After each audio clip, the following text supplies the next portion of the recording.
Hello friends, welcome to the first rank pro security academy. Friends, आज हम और company का एनालिसिस आपके लिए लेकर आए हैं। जैसा कि आप स्क्रीन पर देख पा रहे हैं, कंपनी का नाम है फियो इंडस्ट्रियल लिमिटेड। ये कंपनी के क्या क्वार्टरली फाइनेंशियल्स क्या क्या हैं, ईयरली फाइनेंशियल्स क्या क्या है, कंपनी के प्रोज और क्यून्स क्या क्या है, ये सब कुछ आज हम इस वीडियो में पूरा एनालिसिस करने वाले हैं। आप हमारे वीडियो अंत तक देखिए, जिससे आपको पता चले कि आप वीडियो को किस तरह से एनालिसिस करते हैं।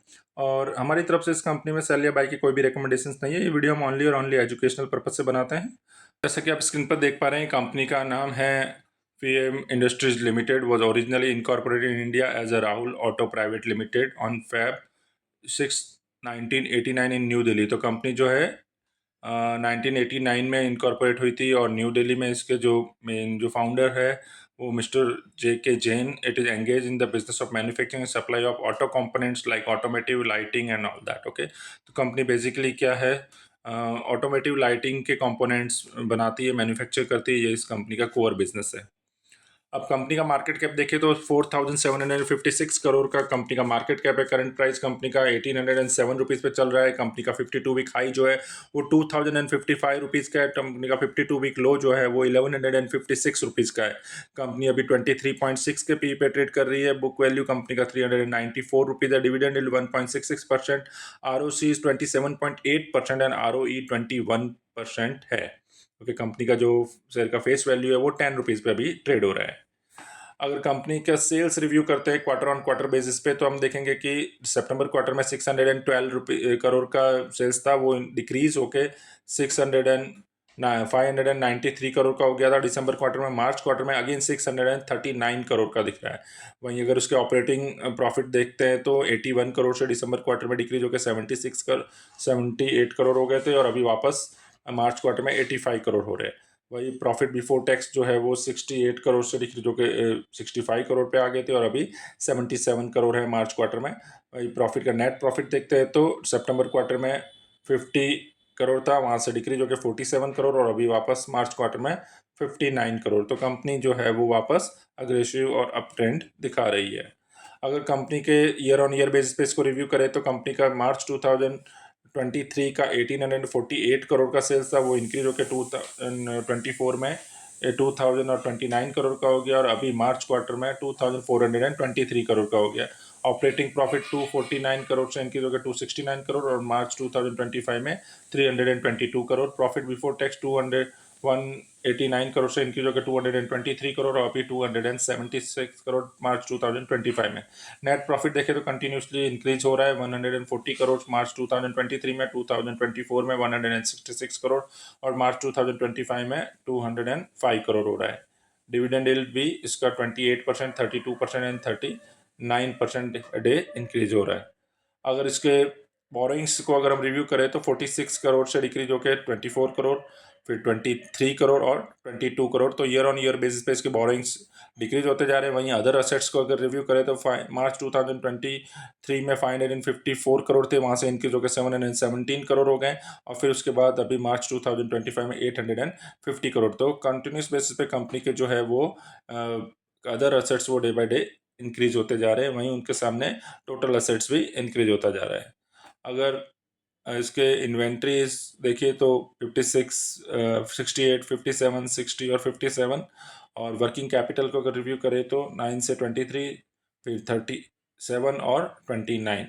अगर डेटर्स डेज को देखें तो कॉन्टिन्यूस बेसिस पे 41 से 28, 35, 37 डेज पे चल रहा है।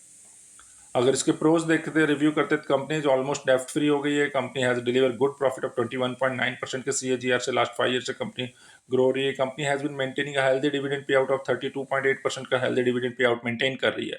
प्रोज में खाली एक ही प्रोज इसमें दिखाई दे रहा है कि प्रोमोटर्स की होल्डिंग जो है लास्ट 3 ईयर से डिक्रीज हुई है। ओके, अगर इसके पीयर ग्रुप्स को अगर रिव्यू करके देखें तो बॉस जो है वो 50.98 के पी पे ट्रेड हो रहा है। ओके, संवर्धन मदर्स जो है वो 25.38 के पी पे, उनो मिंडा 60.54 के पी पे। ओके, आफ्टर दैट सचफेयर इंडिया जो है 57.68 के पी पे, ट्यूब इन्वेस्टमेंट 86.31 के पी पे, भारत फोर्ज 52.94 के 95 के पी पे, एंड्योरेंस टेक जो है 45.35 के पी पे, और फियाम इंडस्ट्रीज जो है 23.55 के पी पे ट्रेड हो रही है। तो कंपनी इसके पीयर ग्रुप में लोएस्ट पी पे अभी ट्रेड हो रही है।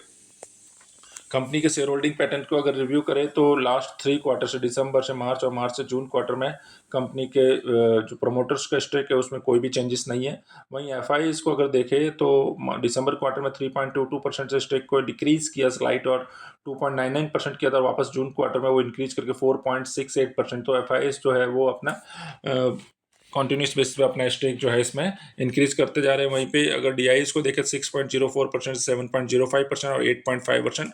तो क्वार्टर ऑन क्वार्टर बेसिस पे डीआईज जो है वो भी अपना डोमेस्टिक इंस्टीट्यूशनल जो है वो भी अपना स्टेक इसमें कॉन्टिन्यूस बेसिस पे इंक्रीज करते जा रहे हैं। वहीं ये जो स्टेक इंक्रीज हुआ है वो कहाँ से आया है, वो एफआई और डीआईज में जो स्टेक इंक्रीज हो रहा है वो पब्लिक के पास से कंपनी परचेज करती जा रही है। जो एफआईआई और डीआई जो है वो पब्लिक के जो इसमें स्टेक है वो इसमें डिक्रीज होता जा रहा है, और वो स्टेक जो है वो एफआईआई और डीआई कंटिन्यूस बेसिस पे परचेज करते जा रहे हैं। अगर इसके शॉर्ट टर्म टारगेट्स रिव्यू करते हैं तो फोरकास्ट फॉर 2025 के एनालिस्ट ने जो क्या रेटिंग्स दिए हुए हैं और क्या क्या हुआ है, द कॉन्सेंसस टारगेट ने बोला हुआ है कि कॉन्सेंसस टारगेट ने कहा है कि the average analyst target price is 2034.67 के टारगेट्स निकल कर आते हैं। पोटेंशियल अगर अपसाइड रहती है तो यहाँ से 10% अपसाइड ये दिखा सकती है। करंट प्राइस इसका 1807.2 रुपीज़ है, वहाँ से ये यहाँ से 10% अपसाइड शो कर सकता है। वह इंडिविजुअल एनालिसिस रेटिंग आ रहे हैं कि 4/7 एनालिस्ट जो है इसको बाय का रेटिंग दे रहे हैं। आईएनडी मनी बता रही है कि 1 analyst lower to be target of 1485 तक के लोअर साइड के टारगेट भी दिए हुए हैं।